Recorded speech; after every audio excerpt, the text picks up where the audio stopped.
From the management side, we have Mr. Sandeep Singh, Managing Director, Mr. Rajesh Dubey, Chief Financial Officer, Mr. Amit Ghare, President, International Business, Mr. Yogesh Kaushal, President, Chronic Division, and Mr. Gagan Borana from Investor Relations. Over to you, Gagan, for the opening remarks. Thank you, Tushar. Good evening, everyone, and thank you for joining us today for Alkem Laboratories Q2 FY22 earnings call. Earlier during the day, we have released our financial results and investor presentation, and the same are also posted on our website. Hope you have had a chance to look at it. To discuss the business performance and outlook going forward, we have on this call the senior management team of Alkem. Before I proceed with this call, I would like to remind everyone that this call is being recorded and the call transcript will be made available on our website as well. I would also like to add that today's discussion may include forward-looking statements and the same must be viewed in conjunction with the risks that our business faces.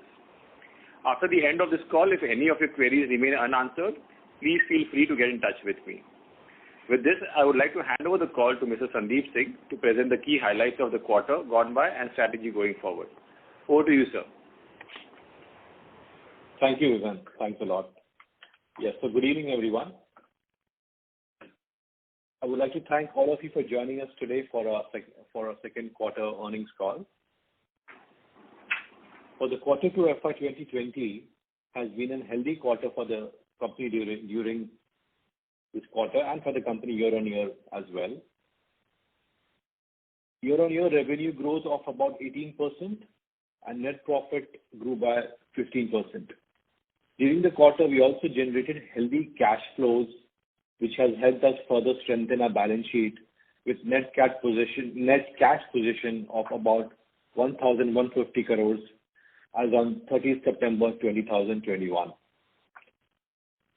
Talking about our India business, it registered a growth of close to 26% year on year during the quarter and 43% for the half year, which was majorly driven by strong volume-led growth in our acute therapy areas of anti-infectives, vitamins, minerals, and nutrients, pain management, and gastro as well. Most of our large mega brands continue to outperform in their respective markets, thereby maintaining their leading positions. Our chronic portfolio also deserved a market-beating performance with an increase in market share and improvement in market rankings. Our growth rate in chronic therapy areas of neuro, derma, and anti-diabetes was more than 30% for the first half of the year as per IQVIA data, which is more than double the therapy growth rate. Our trade generic business also grew well in the quarter, thereby carrying on the momentum of the last financial year. During the quarter, we launched our Pulmocare division with focus to improve our presence in the respiratory segment. Moving on to our international business, our US business with the quarterly sales of $83 million was almost flat year on year and quarter on quarter. The significant pricing pressure that we witnessed in our base portfolio was largely offset by new product launches, which included limited competition products like ibuprofen plus famotidine. During the quarter, we filed 6 ANDAs with US FDA and we received 7 approvals. Apart from the US, our other international businesses delivered a robust year-on-year growth of 27% with good performance in Australia, Chile, and UK. Updating on our progress in biosimilar segment, during the quarter we launched 2 products in India market, Denosumab and Romiflostin, and have plans to further expand the portfolio going ahead. We are also making good progress towards taking some of these products to regulated markets over the next 5 years, which would be the key to unlocking our potential in the biosimilar segment. In terms of regulatory inspections during the quarter, we had a remote and virtual US FDA inspection of a bioequivalent center at Taloja, which was successfully closed without any observations. Also, all our manufacturing facilities supplying to the US, with the exception of St. Louis, has an EIR as on date. A new manufacturing facility at Indore is awaiting pre-approval inspection by the US FDA. With this, I would like to open the floor for Q&A. Thank you for listening. Thank you very much. We will now begin the question and answer session. Anyone who wishes to ask a question may press star and 1 on their touchtone telephone. If you wish to remove yourself from the question queue, you may press star and 2. Participants are requested to use handsets while asking a question. Ladies and gentlemen, we will wait for a moment while the question queue assembles. Reminder to the participants, anyone who wishes to ask a question may press star and 1 at this time.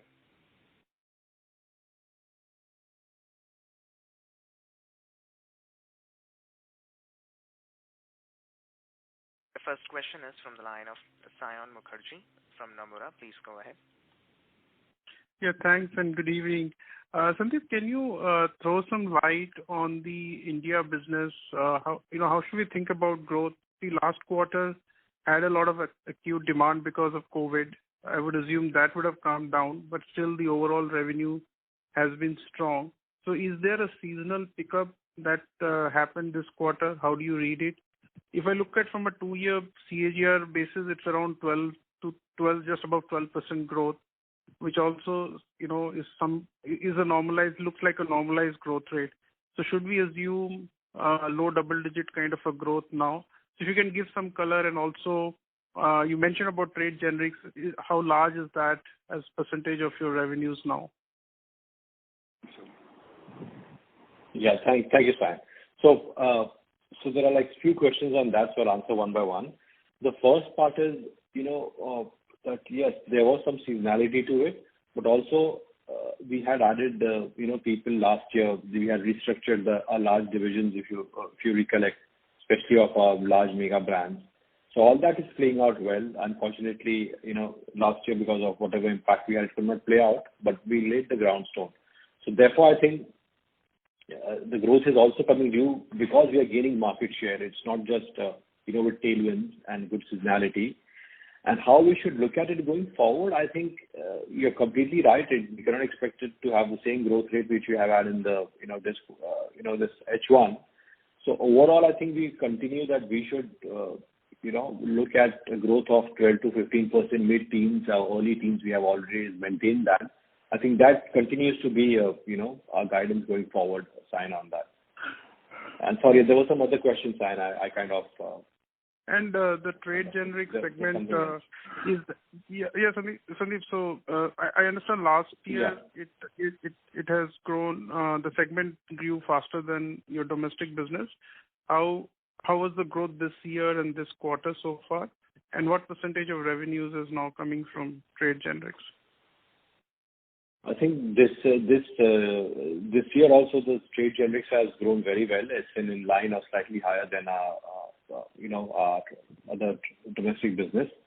And as a percentage, it continues to be the same percentage it was, last year and last quarter. So it's excess of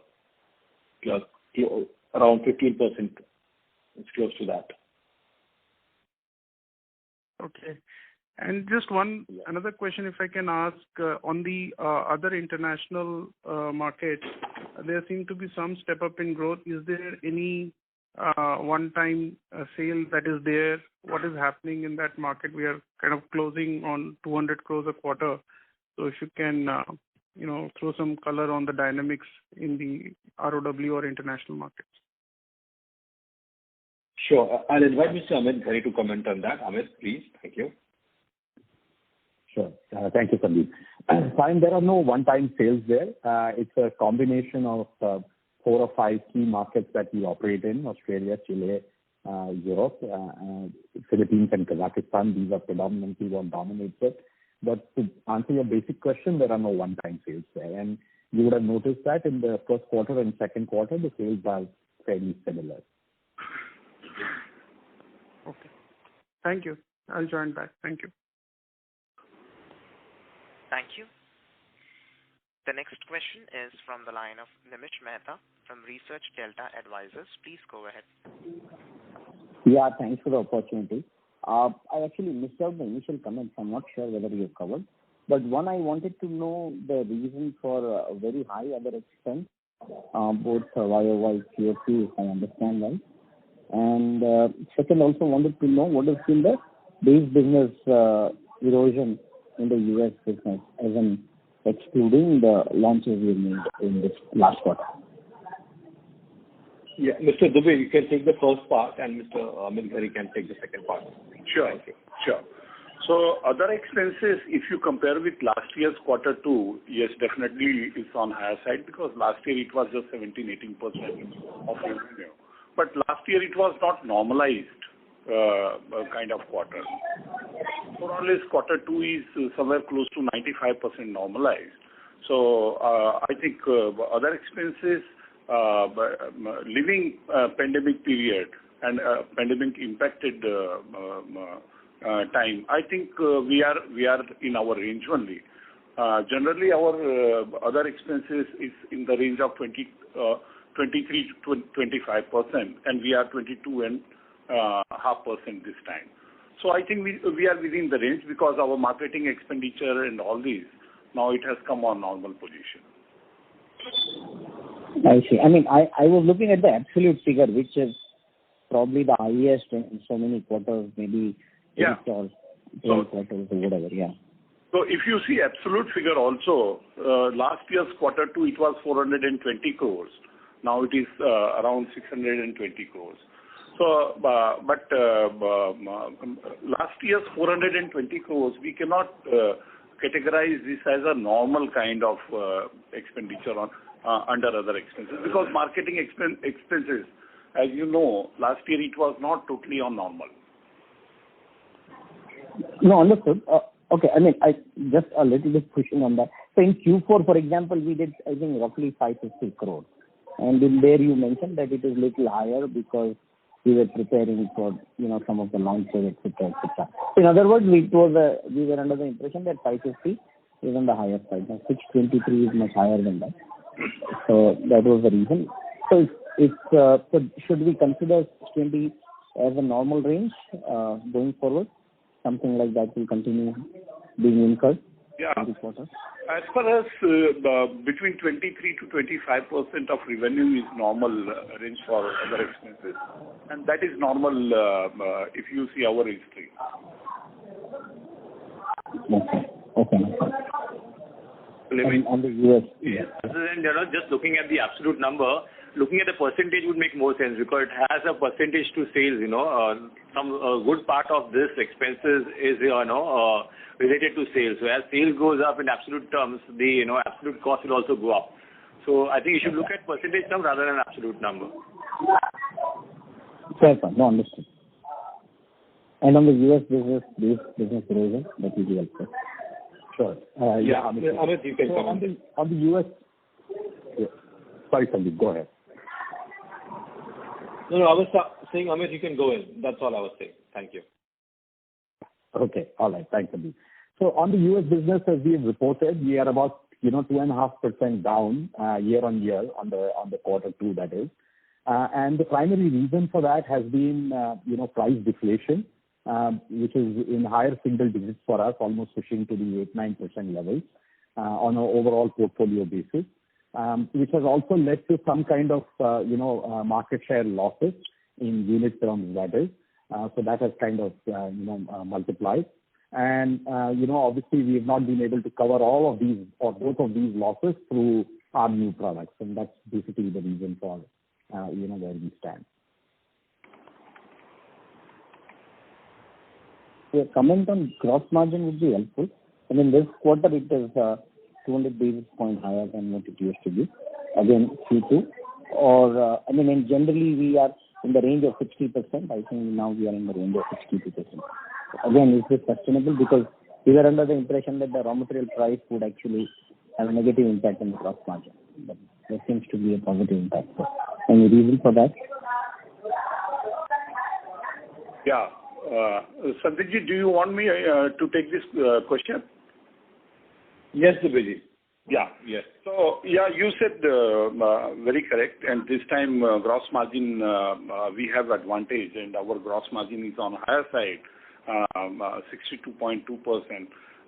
Basically, when you have better domestic sales, because that sale is having better gross margin, so that is one impact. And in domestic also, our product mix, what we sold, it was on better side. So both these, it has impacted and it bettered our gross margin. Yes, in US, NRV impact is there, but in US, we have positive impact on material COGS. So that also, it has given advantage to us. As well as in US, so in US we sold products having better margin. So all this put together, around 1.8 or 1.9% kind of advantage we got in gross margin this time. As far as going forward, I think you must be knowing API prices. Now a lot of pressure is going on that. So it is going to be quite challenging. Second half, it will be quite challenging for most of the pharmaceutical company. But I think we have various levers with us, and definitely we are going to try to normalize whatever impact we are going to have on material front. And our expectation will be somewhere in the range of 60% kind of for the year. Understood. Okay. This is very helpful. Thank you very much. Thank you. The next question is from the line of Kunal Randeria from Edelweiss. Please go ahead. Good evening, and thanks for this opportunity. My question regarding the US. So I believe you have got well approvals in the first half of the year. So if you can just maybe let us know how many have you launched in the US, and what is the expectation? How many are you expecting to launch in the second half of the year? Amit, over to you, Amit. I think you're best suited to answer this. Sure. Of the 12, we had 2 tentatives, obviously, so those are obviously out of question from launch perspective. I think of the remaining 10, we have been able to launch 8 of them, so far. So that's the answer to your first question. What was your second question? And how many approvals or launches can we expect in the second half of the year? Right. So I gave you the answer so far, and the 2 other, which were approved, we launched those also. So that certainly will, make it to 10. By the end of the year, we are hoping that we launch at least 12. So we are expecting 3 to 4 more launches for the remaining 4 months. Sure. And any kind of limited competition expectation? Not really. Not really. Right. Sure. So my second question is on the domestic business. Your turnaround has been very strong, but now with COVID largely behind, and assuming there's no third wave, so would you like to call out any of the therapies or brand that may see a slowdown because it has benefited a lot during COVID? Yeah. So, this is, I think that's built upon the first question of Sayan, and I'm happy to answer it. So, yes, because of COVID, I think we had certain, obviously tailwinds and, coming out of a low base last year. So I think there might be some slowdown in nutritions and multivitamins and things like that, or maybe even antibiotics, because this time the doctors did prescribe in a lot of antibiotics, also curing secondary infections. So there might be a slowdown, but we don't see a dramatic, kind of a shift downwards, because I think, we are very good to have this growth rate of, what we maintained, like mid-teens kind of. So yes, nutrition, to answer you, straight, might see some slowdown, but I think awareness has also gone up, so it might not be very, very significant, honestly. Okay. Just one more, if I can squeeze in. So the tax rate was fairly low in the quarter. So, the reason behind it, the expectations for FY22 and for 23, that would be very helpful. Sure. Mr. Dubey, I think you can take this. Yeah, sure, sir. Yes, you are very right. For the quarter, it looks on very lower side. But actually, we need to see effective tax rate for the year. So earlier, our guidance was tax rate between 13 to 15% kind of. As we are talking, actually, we have better domestic sale, and domestic sale around 65 to 70% we cater from our Sikkim plant, which is having fiscal benefit. So that profit is exempted from tax. And that is the reason why it has changed dynamics of effective tax for entire year. And now we are revising our effective tax rate guidance for the year from 13 to 15%. Now our new guidance is somewhat close to 10 to 11%. And since in our quarter one, normal tax it has gone because by that time situation was not very clear. So impact of YTD it has come in quarter two, and that is the reason why we see 4% kind of effective tax in quarter two. So, but when you see half year, it is somewhere close to 9%. Perfect. Thank you very much and all the best. Thank you. The next question is from the line of Prakash from Axis Capital. Please go ahead. Yeah, hi, good evening. My first question is a clarification. So, I think Sandeep mentioned that there have been a lot of initiatives in adding people, restructuring mega brands, etc. Apart from the seasonality and some of the COVID benefits that have come through. So, having that initiatives taken, do we say that, okay, I mean, obviously that high growth is behind us, but as one of the participants also said, 10-12% growth is still doable given we are seeing growth across the new launches, chronic, etc. Would that be a fair thing to expect? So, within 12% on what? So, the first answer is yes, but you mean to say for the balance of the year, for the full year, next year? What's your question? Second half of the year, which? Yeah, for sure, Prakash. Yeah, definitely for both of them. But I just clarifying. Yes, we will. We can maintain that very well.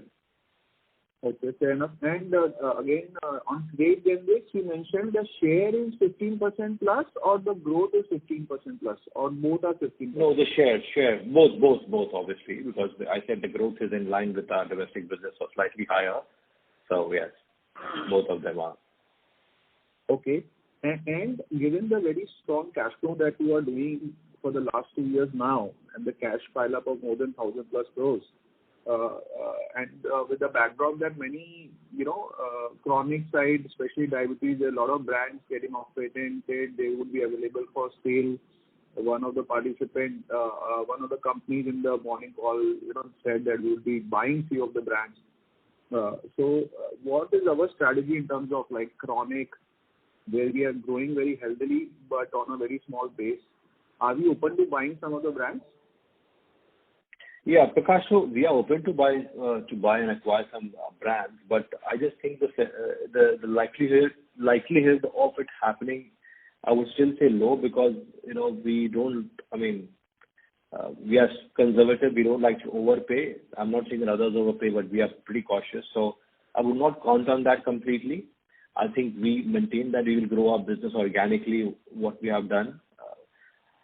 Chronic business growing by 30% in this quarter is a good sign, even though it's on a low base. But again, I'll mention that we have started to do very well in some of the segments, and Yogesh maybe can throw some light on it if required, but I'm not sure whether that's part of the question. But we have done well in some of the launches we have done.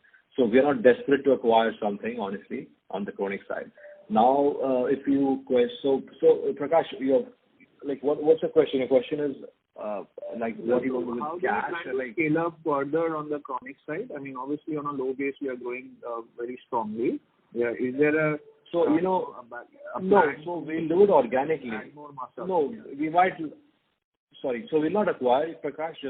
Most likely we'll not. We are looking out, but if we get something at a valuation which we think is makes sense to us, we will. But we'll continue to be aggressive on the chronic side. We have some green shoots visible in the last 1 year, and Yogesh, maybe you could comment on that. But Yogesh is aggressive. He's adding we are doing extremely well. We might add a few people here and there next year, but I think we are doing good. Yogesh, do you want to comment on that? No, Sandeep, you rightly said that post patent, all those brands which are coming out of patent may not be a good business proposition, because the prices go down by almost, 1/5 or 1/4 of the original price. So buying those brands, instead, as you rightly said, that we have an aggressive approach towards launching those molecules and make them big instead of acquiring others and then do a firefighting and, managing those base, which is going to slow down by at least 1/4 of the original cost. So instead, you launch those molecules and make them big, and we have demonstrated this in last couple of years. So we are pretty confident that all those molecules we will launch in diabetes and cardiac areas and make them big. That is our approach. So as Sandeep said, organic will be our way of, developing chronic business. Perfect. Great. Helpful. And last question for Dubey on, he mentioned about good gross margins on sales mix and product mix in US, sales mix higher India, and also cautioned on the going forward raw material and all those costs which are increasing. But on the EBITDA front, since we are talking about double-digit growth, also we had good launches in the US. Do we maintain our 20 to 21% margin guidance, or despite the beat, is there a scope for increase? Yeah, Prakash, you are on dot. I was expecting this question from your side. So, EBITDA margin, if you see for quarter, it is 22.5%. And as I talk to you, similar gross margin maintaining going forward, it will be a big task for us. And still, we believe whatever guidance we have given you earlier, we will be in that range only. So not 21%, but somewhere around 20%, I think we still believe we'll be able to achieve. Okay, perfect. Thank you so much. Have a good evening. Thank you. A reminder to the participants, anyone who wishes to ask a question may press star and 1. The next question is from the line of Gaurang Sakare from Motilal Oswal. Please go ahead. Hi, sir. Thank you for taking my question. I hope I'm audible. Yes, you are. Yes, you are. So I just wanted to ask you about the market share that our company has in Duexis, and what would be your outlook on the same? Amit, do you want to take that, Amit? Sure. Difficult to determine what kind of market share we have on Duexis, because, ultimately you need to refer to IQVIA to get the market share. We are estimating somewhere in the 20%, 25% range. And, sorry, what was the second question related with that? So I was asking on the outlook on the same. So how do you see the market share going in there? Right. We have obviously 3 competitors who have come in, including us 3 now. So there's authorized generic and another generic has come in. So, we hope to maintain our market share at least. Okay. Thanks. Second one on the number of MRs. Can you give the split between MRs for acute therapy and chronic therapy separately? I will answer this, Sandeep. Yeah, please, Yogesh. Go ahead. Thank you. So our acute is around 80% of our field force, and chronic is around 19 to 20%. Total, okay. We are around 10,500. So out of which 80 is acute and 20 is chronic. Okay. Thanks a lot, sir. And one more thing. So basically, I just wanted to ask on your growth breakup in domestic formulation business, like price, volume, and new launches for second quarter of FY22, and maybe for the first half as well, if you can. So our first... Yeah, Yogesh, maybe you can... Yeah, Yogesh, go ahead. I was taking your name. For volume, growth is 17.8%, price is 3.9%, and the new product introduction is 2.8%. Okay. And, on the CapEx side, so what would be the CapEx in till date in the year, and what would be your guidance for FY22? So, Mr. Dubey, you can take that. Sure. Yeah. For half year, we are somewhere close to 200 crores, which cash it has gone in capex. We expect somewhere around 450 to 500 by year end. We are trying to optimize that, but I think we'll be in the range of 450 to 500. And so basically this margin would be all towards maintenance, or some of it would be growth capex, not margin minus. It's a mixed kind of, and maintenance capex as well as expansion is also there, and it is all across. It is all domestic as well as international requirement. So even some capex in R&D also. So it is all across. Okay. And one last thing on the last participants, when you explained the tax rate guidance, so I just wanted to know, so this Sikkim facility, the benefit that we are receiving as far as taxation is concerned, so how long do you think that will continue beyond FY22? So actually, till the assessment year 26-27, that is March 26, we are going to have this advantage. Okay. Thanks a lot, sir. Thanks a lot. Thanks for answering my questions. Thank you. The next question is from the line of Yash Tanna from iThought PMS. Please go ahead. Hi team, am I audible? Yes, you're audible, Yash. Go ahead. So we come to know from the annual report and the AIOCD reports that most of our top 10 brands, which are 100 crore plus sales, they are mainly in therapies of anti-infectives, gastro, VMN. So my question is, do we have 100 crore plus brands in the chronic therapies as well? And if yes, how many? And if not, when can we expect some sizable brands in the chronic side? And I'm asking from a 2 to 3 year perspective here. Yogesh, you could go ahead. Yeah. So Yash, see, we expect at least one brand, Glucuril, which is in antibiotic range, antibiotic therapy, to exceed 100 crore this year. So that's a good news from chronic side. But we still have a long way to go because most of our brand will be in a range of around 50 to 70 crores. And you can expect 100 crore brand in another 2 to 3 years time, a couple of more brands to join 100 crore, bracket.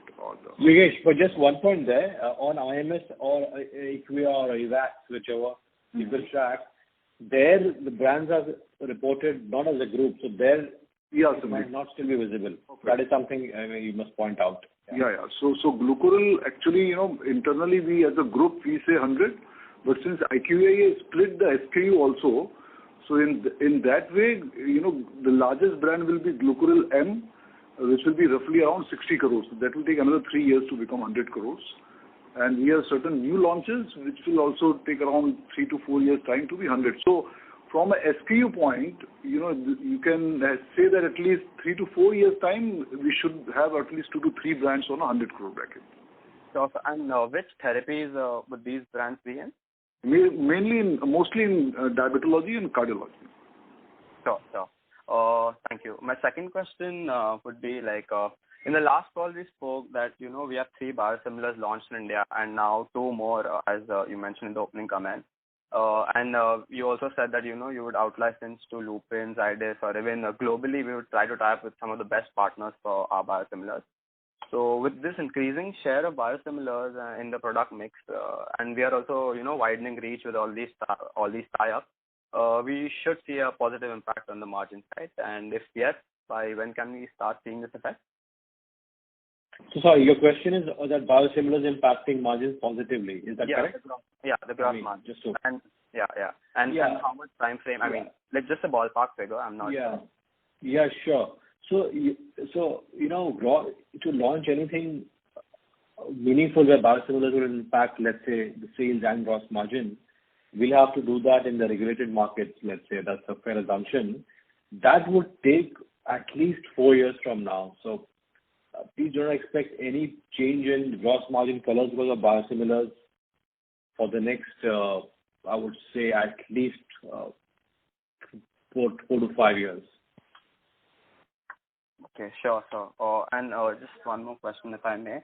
On the biosimilars, we have invested around 650 crores over the years, and how much incremental capex do we need for this segment over the next 3 to 5 years? I think incremental capex might not be, the way to look at it, because some capex, most of the capex on our usual business is almost done. In the capex cycle, we are through. I think overall we maintain that we do 500 crore capex overall for Alkem as a group. I think it is very well within it. How much now will we do for biosimilars and things like that? I think that is something which we'll keep it flexible, because it depends how we scale the business up. And because we're also watching for some key milestones before we kind of invest further or we need to invest. So I think I'll refrain from splitting it up between biosimilars, biotech and Alkem as a group. But it is not something significant, honestly. Sure, sir. Thank you very much, and best of luck. Thank you. The next question is from the line of Vishal Thanvi from ValueQuest Investment Advisors. Please go ahead. Yeah. So my question is on domestic business. Vishal, you'll have to speak a little louder. We can't hear you. Yeah, just a minute. Yeah, can you hear me now? Yeah, it's much better. Yeah, so my question is on domestic formulation business.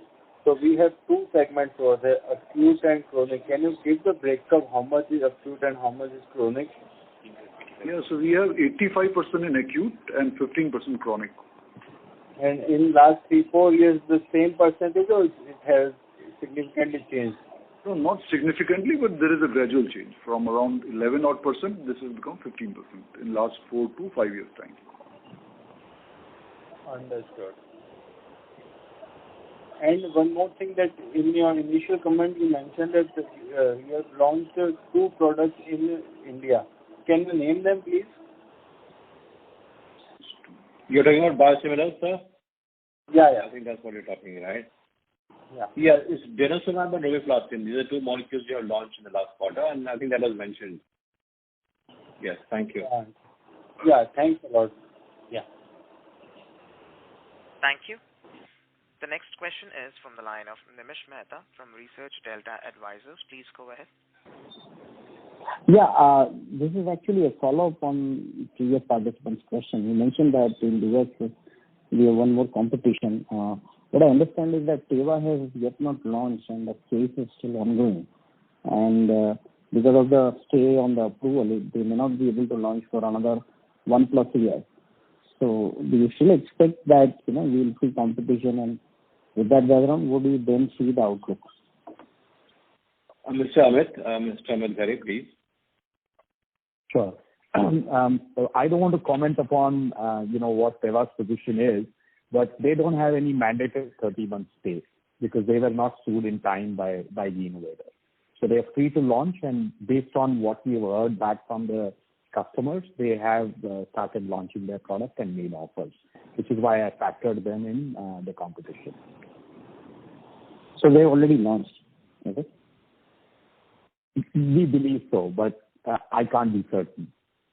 You can assume, but that doesn't change our stand. I think Amit is very clear that the market share will have around 20%, or whatever he has, he'll maintain. Yeah. Nice. Okay, understood. And if I may, how many low competition launches you expect in the next 2 years? Some ballpark, 2 or 3 or whatever. Some guidance on that will be very helpful. Thank you. Amit, you want to take that, Amit? Right, I can. Very hard for us to say because, by the time you get approval, there could be, 3 other companies along with us before us. So hard for me to tell you, but our aim will at least be to have 1 to 2 products every year at a very broad level. And I also remember the definition of low competition could be very different. So anyone less than 3 is what I would consider as limited competition. Right. Yeah. So same here. Anything less than 3 would be like a limited competition. Right. Okay. So understood. So broadly 1 to 2 per year. That's a good way. Okay. Thank you. That's our ambition, yes. Thank you. Reminder to the participants, anyone who wishes to ask a question may press star and 1.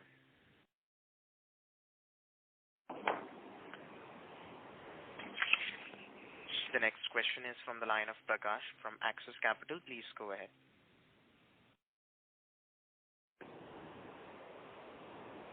Mr. Prakash, your line is in talk mode. Please go ahead with your question. Yeah, sorry.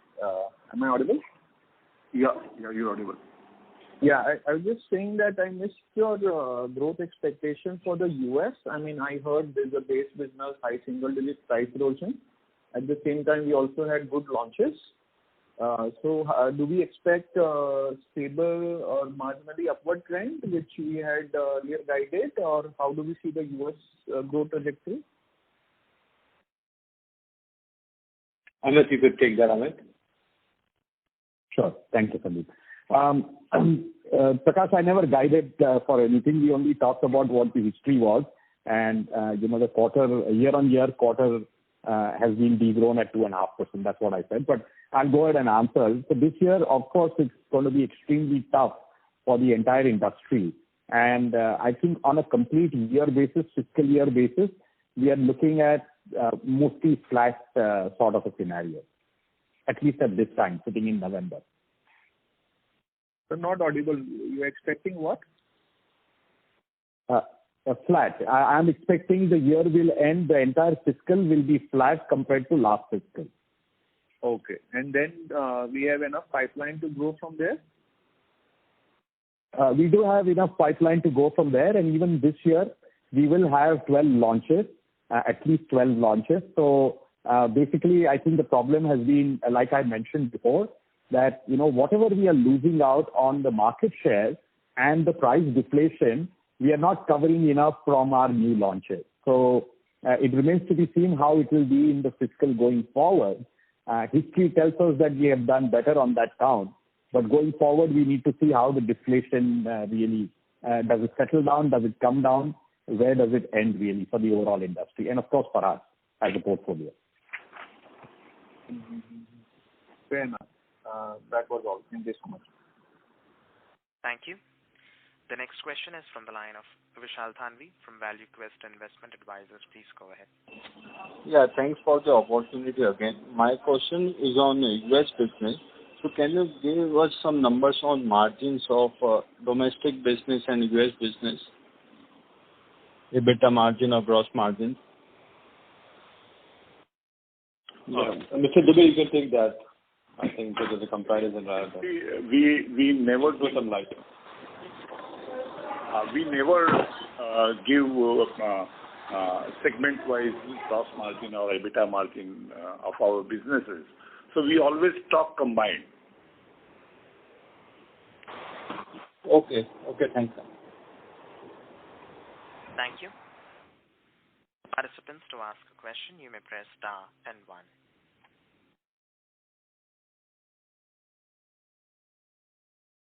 I think everyone we are done. Yes. Yes, I think that was the last question for the day. Okay, there are 2 more questions I think come up. Faizan, can you go ahead? Sure, sir. The next question is from the line of Ritika Agarwal from ValueQuest. Please go ahead. Thank you for taking my question. So my question is on cash utilization plans for the company going ahead. Could you give some understanding on that? No, I think we have always maintained that, we'll have a dividend payout ratio of 25% and acquisitions, I don't see any large acquisitions happening. So, we are going to maintain business as it is. It's not that, we have some different scenario because cash is accumulating. I think when the time comes where we have really a lot of cash and, that time we'll take a call. But right now it's business as usual. Thank you. Okay, sir. Lastly, on US business, so last quarter we had guided for year-on-year growth of 15 to 16%, and now we've stated it to be flat for FY22. So would pricing erosion be one of the major reasons for doing so? Or we've seen also... Yes, I will assume so, and Amit could comment on that. Amit, I think it's good if you comment on that. Thank you. Sure. So yes, that has been our reason. Our pricing erosion has been in the range of 9%, 8 to 9% in the entire portfolio. And some of it has also led us to let go of some market share. So there has been a market share degrowth as well. So overall impact, obviously is offset by all the new launches that we do. But like I mentioned, we are now for this year, this entire fiscal, the new product is just about offsetting the losses that we are having because of price deflation and market share losses, which is why for this year, this entire fiscal, I broadly guided that we remain flat. Right, sir. So post FY22, 23, 24, or a more medium term, how should we be seeing this US business? Tough for me to say at this moment. Obviously, going in our history, we've certainly grown at a much faster rate. Of course, now our base is bigger, so we will not witness in percentile terms the growth rate that we've had historically. But, we need to really see how long this price deflation phase is going to remain, because this is a problem for the entire industry, and at least some of us like to believe that it can't be at this level going forward. It will be very difficult for many players to sustain at this level. So at some point of time, it will decrease. That timing kind of remains a bit of a question mark. So any major reason why this has accentuated in the last few quarters, in your sense?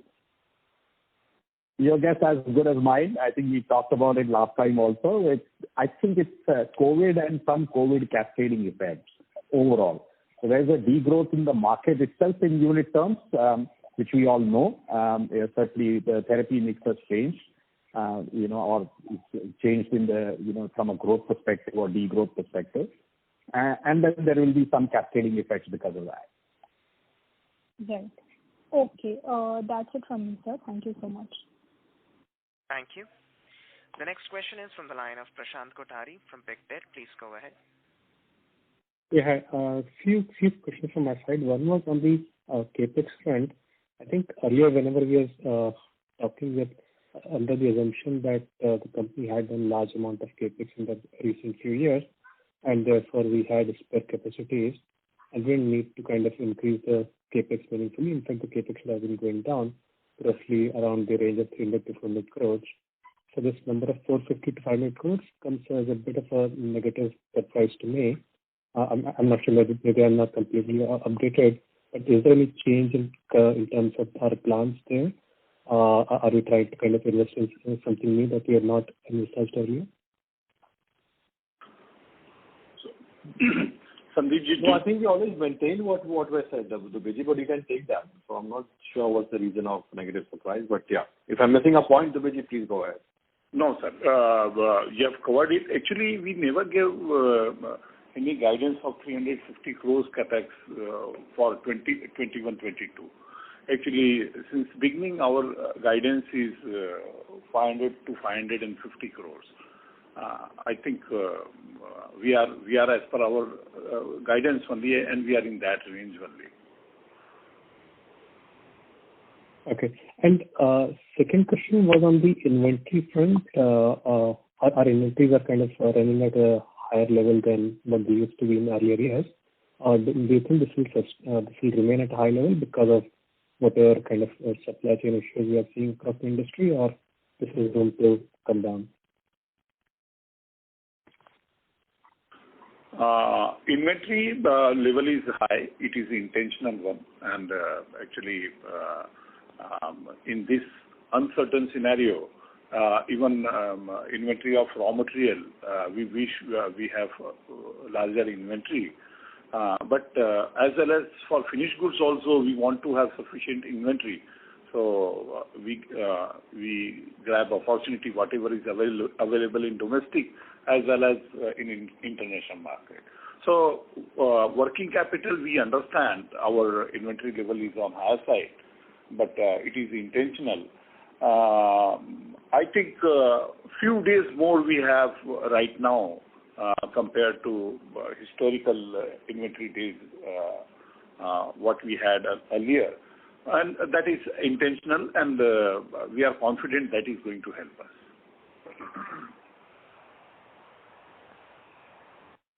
Right. Okay. Thank you. And just the last question is on these rise of digital pharmacy chains in India, and even not just digitally, but also physical pharmacy chains, which are growing very fast. I mean, do we have a separate division, separate strategy for kind of managing these, let's say what we would call it, the modern trade or the internet kind of channels, or are we kind of deploying a similar philosophy, similar channel strategy as we used to have for the traditional chemist shops?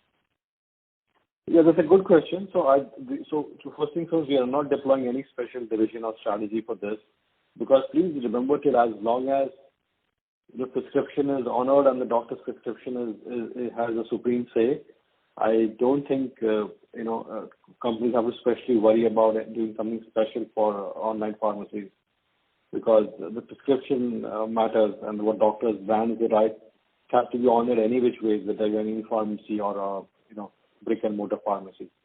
So it's business as usual for us, but obviously we are watching out. But nothing special we are doing for these things right now. All right. Okay. Thank you very much. Thank you. Yes, Gagan, I think we can close it now, sir. Thank you. Sir. That was the last question. I would now like to hand the conference over to Mr. Gagan for closing comments. Thank you, and over to you, sir. Thank you, everyone, for attending this call. If any of your queries have remained unanswered, please feel free to get in touch with me.